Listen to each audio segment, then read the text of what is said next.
तुम्ही पाहिलं असेल की या महिन्याभरामध्ये जेवढे मोठे रस्ते ते सगळे त्यांचे पूर्ण आपण अतिक्रमणचे काढून घेतलेले.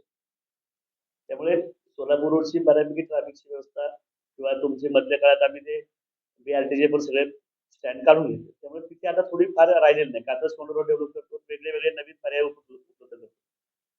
जो मेट्रोचा विषय तुम्हाला सगळ्यांना माहिती आहे की बजेटमध्ये 9,000 कोटी रुपये खडकवासला, स्वारगेट, हडपसर, खराडी अशा 17 किलोमीटरच्या मार्गिकेला मंजुरी मिळाली.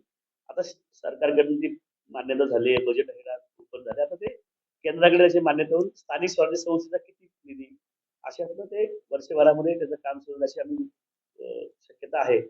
लवकरात लवकर स्वारगेट ते हडपसर ही तरी लवकर सुरू होईल. दुसरी आम्ही कात्रज ते स्वारगेट करतो.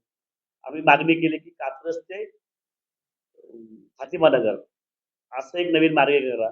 त्यालाही मान्यता मिळते. नवीन मान्यता आम्ही मिळवून घेतली की जी आता PMRDA करते शिंदवडी ते शिवाजीनगर. त्याचा विस्तृत मार्ग शिवाजीनगर ते येवलेवाडी हा DPDC मध्ये आम्ही मान्य करून घेतला.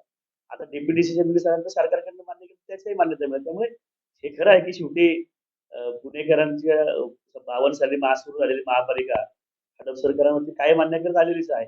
पण सातत्यानं आम्ही प्रयत्न करून यातनं मार्ग काढण्याचा प्रयत्न करतो.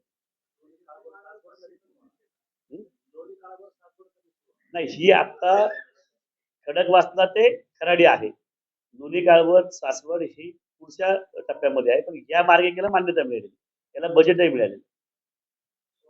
हर्निया मूळव्याध, पित्ताचे विकार, पित्ताशयाचे खडे, हायटिस हर्निया या प्रकारच्या आजाराने त्रस्त असाल आणि दुर्बिणीद्वारे शस्त्रक्रिया करून घ्यायची असेल तर हडपसरच्या सुप्रसिद्ध डॉक्टर म्हस्के हॉस्पिटलमध्ये त्वरित संपर्क साधा आणि विश्वासार्ह उपचार अनुभवा.